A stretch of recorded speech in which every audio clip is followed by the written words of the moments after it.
so much. I love you so much. I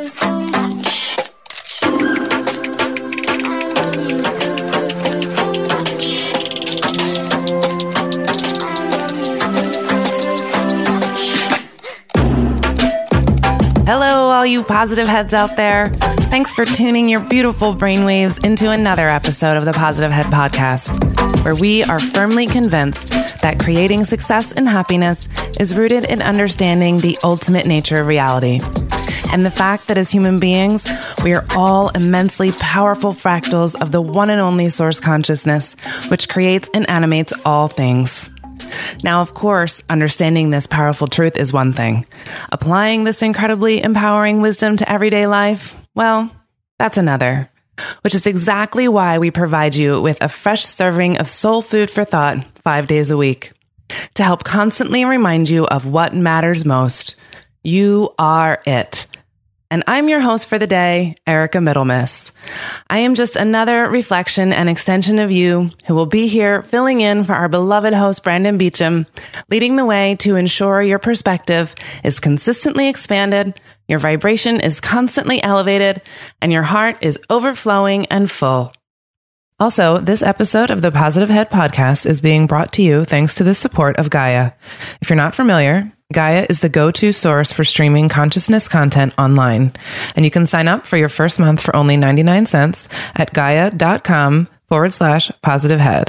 That's spelled GAIA.com/positivehead. Check it out.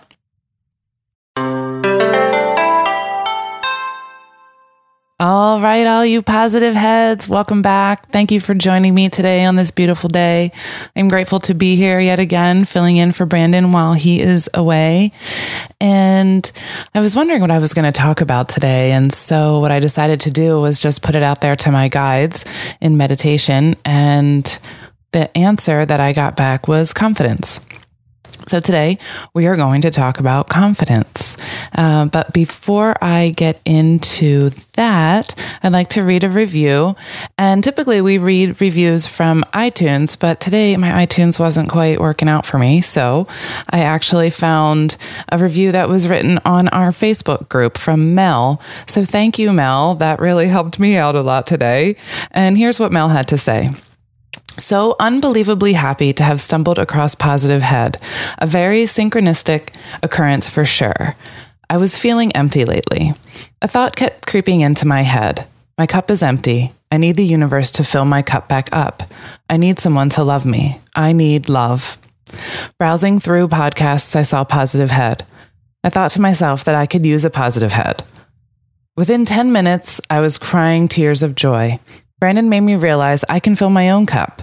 I don't need someone else's love because I have more than enough love in my heart for myself and everyone that I encounter. Within a day, I went from feeling empty to having a heart that is full and overflowing. I can't wait to be here in this community and grow every day. Mel, that's beautiful. Thank you so much. I love how you came to that realization so quickly, that you have enough love in your heart and within you to fill yourself up and to fill everybody else up. This love is infinite that we are made of. So kudos to you for getting that within a day. And I just love that you can tune in and have life-changing realizations. So thank you so much for sharing. Anybody who's not on our Positive Head group on Facebook, please join us. There's so much fun interaction and people helping each other out every single day. So if you haven't joined yet, please do. And if you haven't left us a review on iTunes, we super appreciate that as well. So throw those on over to us if you're so inclined. So like I said, today we're talking about confidence, and interestingly enough, Mel was talking about self-love, and confidence really comes down to self-love, having a sense of our own self-worth, and really letting go of what others may think of us. And a big piece of that is being our true, authentic self. And in order to do that, it's important to let go of what others think of us, isn't it? And also to be confident, it's easy when we recognize that we are source, that that's all we are, that that's all we could possibly be made of, That's all that is in this creation is source, infinite love and light. And that has to be who we are. We are just small fractals, right? So, and having confidence, isn't that really the secret to manifesting? So if we're confident in the things that we desire and we know what's going to happen, we just can see no other way, this confidence leads to manifesting everything we want. And this comes down to where we allow our thoughts to be, what kind of thoughts we allow to be in our space at all times, because isn't all of this just in our head? Well, our thoughts are, right? But every single thought we think is what is creating our reality. So legitimately, this is all in our head. This reminds me of a story the first time I ever ate psychedelic mushrooms. The ancients called them little teachers for a reason.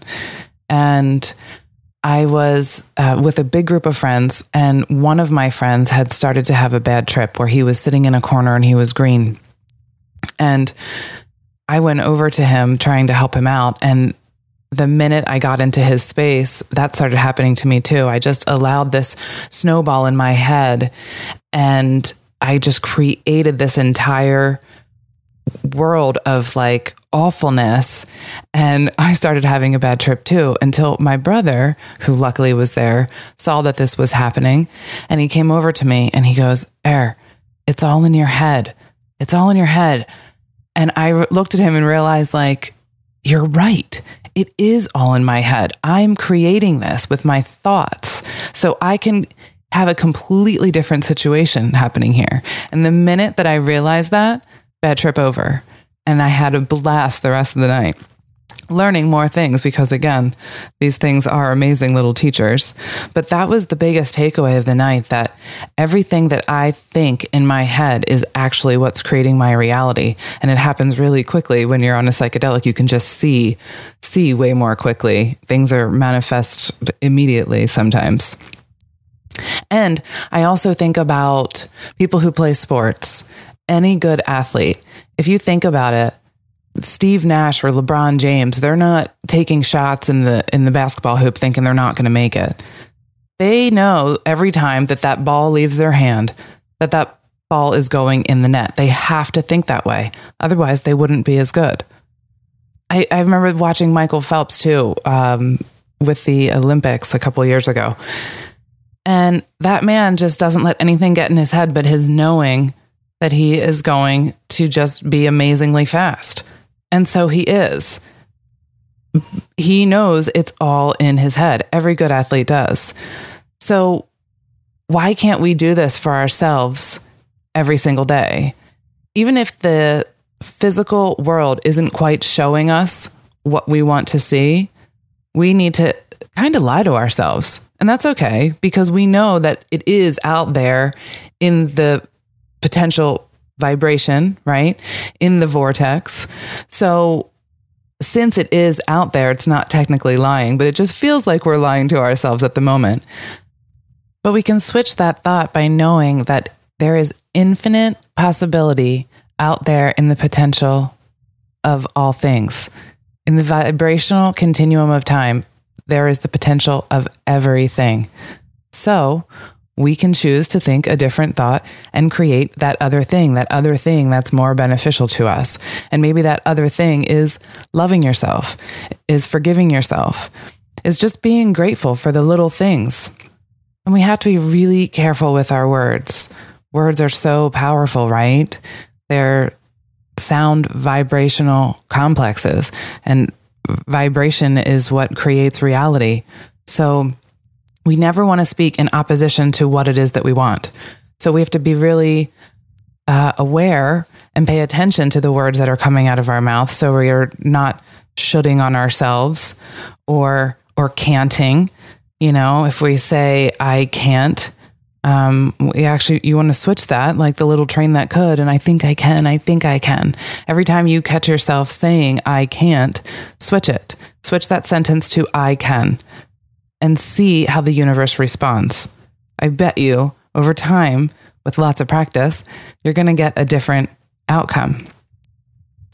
And also, there's a confidence in knowing that we are source, right? And that allows confidence in our own knowing of our own inner being. Meaning, when you know that your inner being is nothing but source, that is all the confidence in the world that you need. And that allows us to trust ourselves more. And the more we practice this, the more confident we feel. The more we love ourselves, the more we feel worthy. So, of course, when we talk about things like this, who do we want to get some advice from but good old Abraham-Hicks? So let's see what they have to say about this.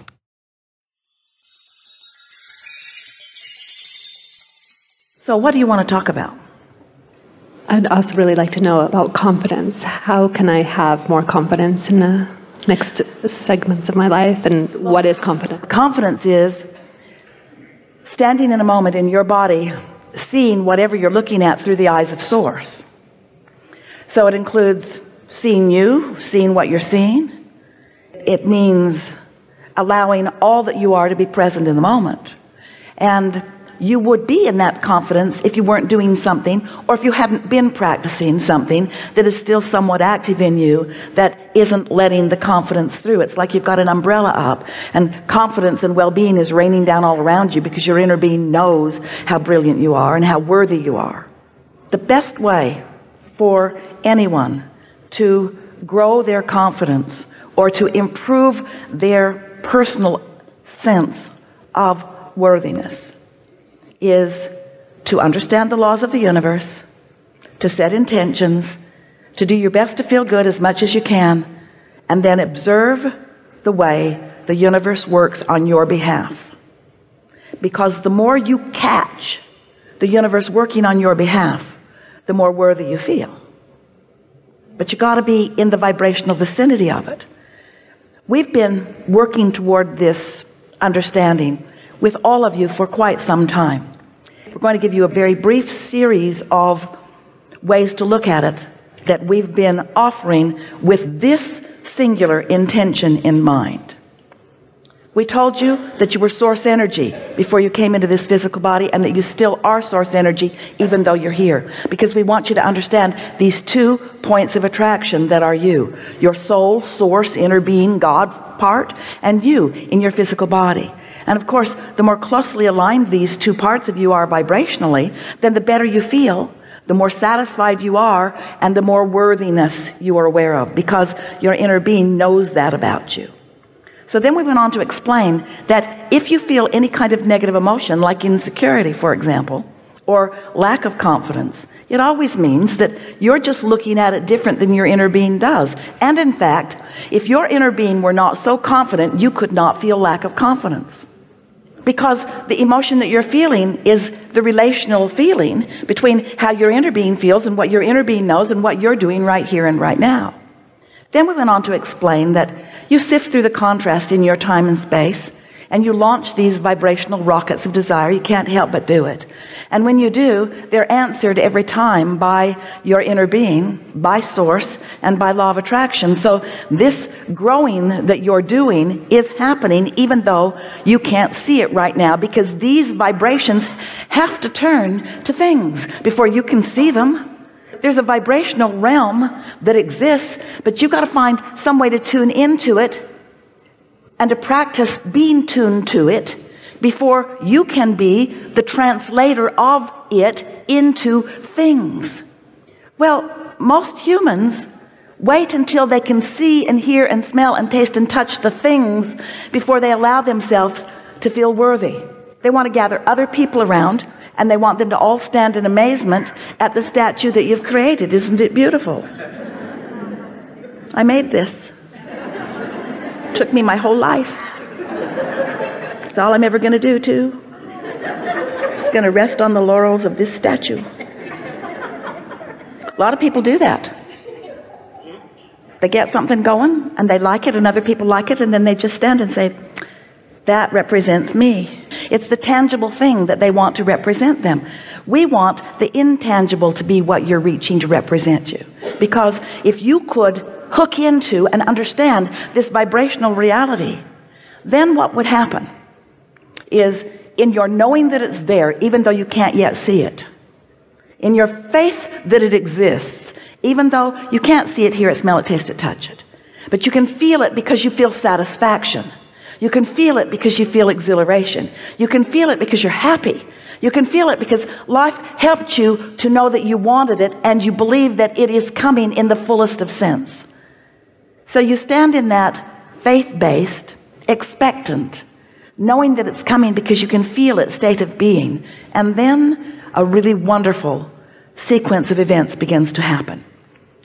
Because you are not noticing that what you want hasn't happened, but you're expectant that what you want is coming. You find a way and another way and another way and another way and another way of lining up with it until you are in what we want to call the receiving mode of it. In other words, you're ready to receive the vibrational transmission of it, just like Esther is ready to receive the vibrational transmission of Abraham. We're not whispering these words into her ear one at a time. That would be quite awkward. Instead, we are offering her a stream of consciousness that she is receiving at a very well practiced and unconscious level, and she is able to stream our intent into words. This is thoughts turning to things. This is vibration turning to thoughts, turning to things. That's what this is. So all day, every day, you are in varying degrees the streamer of this non-physical vortex, the streamer of it. So you know that feeling when you get an idea, oh, that idea that was so satisfying before you killed it with your doubt, with your objective reality.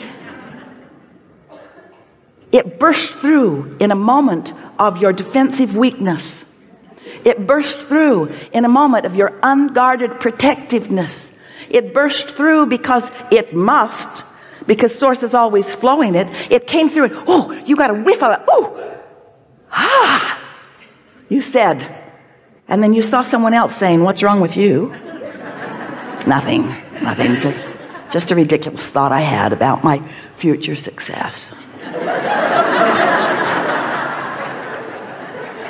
But if you feel that idea and you feel it and you understand what just happened, that a thought just turned to a thing, it just turned to an idea in your mind that gave you exhilaration because you merged, you were in tune with who you are. And because you understand the process, because you understand law of attraction, because you understand your place out here on the leading edge, because you know you put stuff in the vortex and you know the vortex did its thing and law of attraction worked with it and your inner being's there too. And most important, because you found a high-flying enough thought for long enough, now you and your thoughts are in a close enough vibrational place that you received and translated the transmission of it into an idea.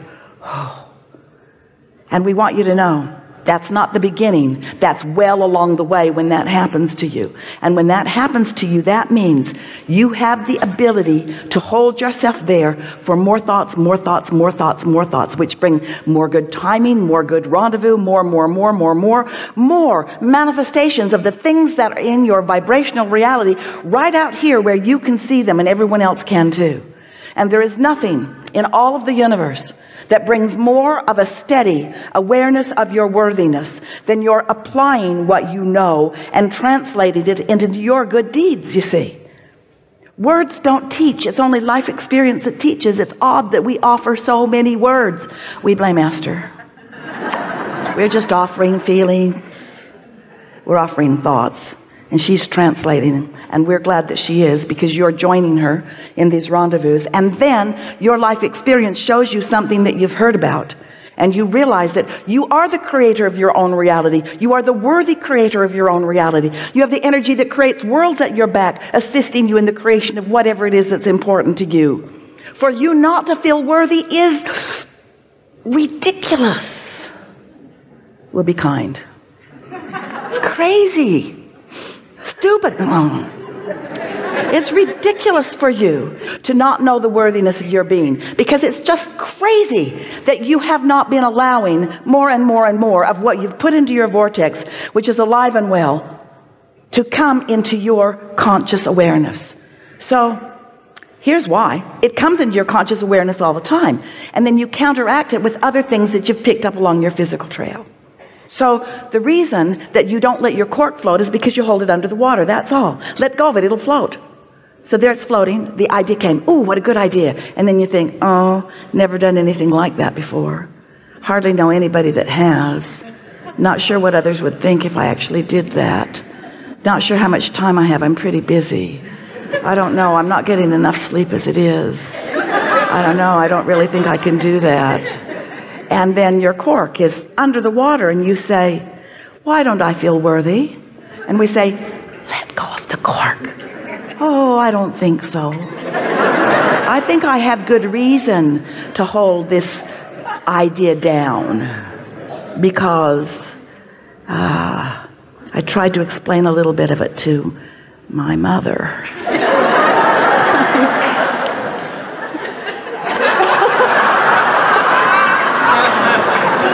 And then I went to sleep. And when I woke up, my cork was floating again. Whew, and the idea came back. And then I remembered. And so you practice these thoughts of unworthiness, but the good news is every time you do it, you feel the emotion that lets you know you're doing it. So the key is when you feel yourself doing that thing you do, where you are counteracting something that has been born and something that you tapped into for a moment, just acknowledge what's happening. You don't have to solve it right then. You don't have to suddenly start feeling different than you feel. In fact, law of attraction won't let you. Law of attraction is going to continue the momentum of the things that you are giving the most time to. But when you awaken in the morning, you have a much better shot of your cork floating. Just let it float for a little while, which usually means see no one for a while. Don't answer your email. Don't look on your phone. Stop the multitasking. Do a little bit of segment intending.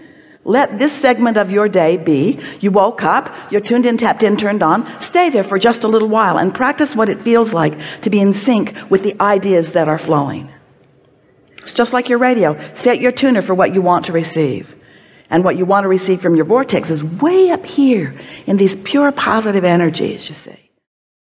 Life causes you to ask. You can't stop doing that. So stop trying to stop doing that because you can't stop doing that. You're going to ask all day, every day. You just are. Ask, ask, ask, ask, ask, ask, ask, ask, ask. It's the predominant reason that you're in this body, in this leading edge, contrasting experience, so that new things will occur to you to ask for. So you ask, source answers immediately. It becomes this vibrational reality. And then it becomes more and more and more as law of attraction adds to it, and it gestates and becomes ready for you to receive. That's step 3. You got to be in the mode where you can receive what it is that you've been asking for. And you're getting good at that. Have you noticed? You're getting very good at that. Which leads us to step 4, which is just being very good at that. Step 4 is just being very good at step 3. That's all step 4 is, just being really good at step 3. So that it's natural, so that your natural tendency is to expect good things rather than have to talk yourself into it. And then step 5 is really our favorite step of all, because that's where you come back into awareness of how you felt when you decided to come into this body to begin with. That's where you gladly embrace step 1 as an important step. Because so often you become masters of step 3, and then when you have a dip in your vibration, you beat up on yourself about it instead of acknowledging, oh yeah, I forgot. That is what I came for. I came for the contrast that gives birth to more ideas and more ideas and more ideas and more ideas and more ideas. So we know you heard that clearly. Just be playful about it.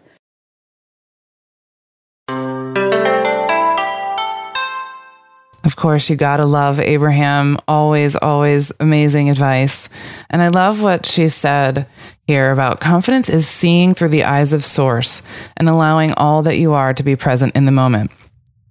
So knowing your inner being is love and light, infinite love and light, and being all that you are, being authentic, being truly you. And she also said our inner being knows how amazing we are. It doesn't ever think anything else. So the more closely we can align with that source within us, with that recognition of the love and light that makes us us, then the better we can feel. It's helpful, she said, to understand the laws of the universe, like understanding how this law of attraction works, and to set intentions. to set good intentions, to even just to feel good. And then by doing your best to feel good, by gradual practice, this is just what falls into place.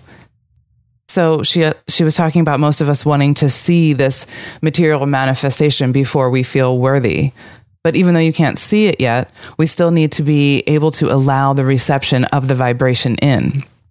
So it's kind of hard to think a positive thought when the world is showing you otherwise. But really, isn't that the test? Like just knowing, having that inner knowing that the potential is always there vibrationally. And all you need to access it is to allow a different thought. Just allow it. Catch yourself having that negative thought and allow yourself to think a different one. She said, you have the energy that creates worlds at your back. So to not feel worthy is ridiculous. Think about that for a second. It's so true. To not feel our own self-worth when all we are is infinite love and light of the Creator is pretty ridiculous. So let's remember that we are infinite love and light, and that's it. That makes up every single cell of our being. Remind yourself, every single cell is made up of infinite love and light. And if you forget, she reminds us to ask. Ask for help. Always ask. Ask for what you need. Don't ever forget to ask. This is a practice, y'all. Practice every single day, in every moment. And the more we practice it, the easier it gets. Because there's momentum in our thoughts, right? And it's not always the specific thought in the moment, but it's the frequency of those thoughts, how often you're thinking that thought. And the more often you think that thought, the more momentum it has. So in order to think good thoughts and have good momentum, you just need to practice and practice, and the more momentum you will have. So, remember, we came here to experience the catalyst. We came here to kind of get in the mud and get dirty so we can learn how to come out above it and know and see the love in everything. It's kind of the lotus analogy, right? This beautiful flower grows out of this murky, mucky mud. It goes through this whole transformation. That is what we came here to do, to be the lotus, to experience this contrast, to feel all these emotions, and to come out knowing that all we are is love. So with that, y'all, I hope you enjoyed today. I'm going to leave you with a song. This song is by Wookiefoot called Don't Should on Me. Take care, everyone. Till next time. Also, if you're craving more consciousness elevating content, be sure to check out Gaia, which is the go-to source for streaming consciousness content on the web, where you can stream an incredible 7,000 plus exclusive videos covering 5,000 years of wisdom. As you all hear Brandon constantly say, it is a daily conscious effort to maintain an elevated vibration, and if you're looking to journey deep down the rabbit hole to do so, then Gaia is the best place we know of to do it, period. And you can sign up for your first month for only 99 cents at gaia.com/positivehead. That's spelled GAIA.com/positivehead. Check it out.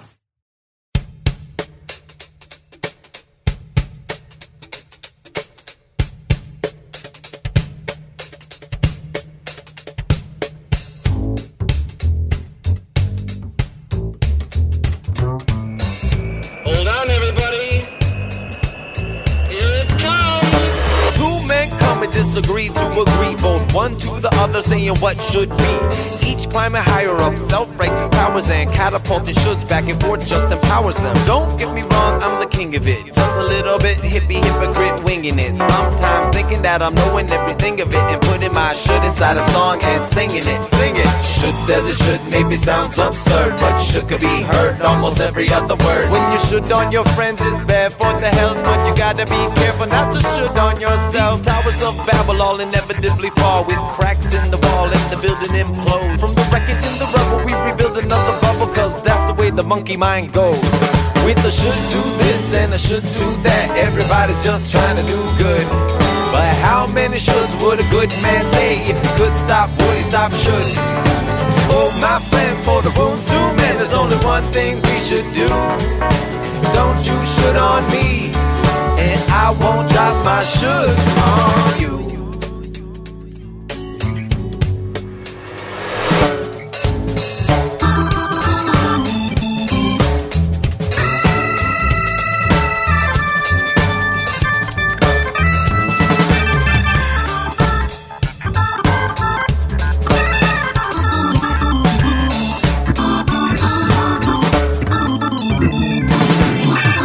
Unfolding our numbskulls like a spark in the dark cave where the lights and sound waves paves the way to mental higher ground. All the little thoughts we collect, turn them into bricks with our intellect. Build a tower in your hypothalamus and cortex, our own fortress in the cerebellum.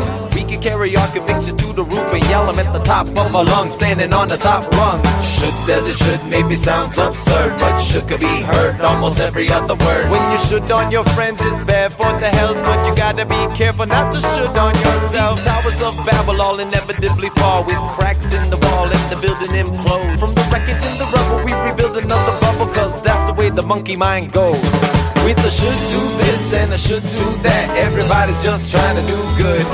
But how many shoulds would a good man say? If he could stop, would he stop shoulds? Oh, my plan for the rooms to mend. There's only one thing we should do. Don't you should on me, and I won't drop my shoulds on you.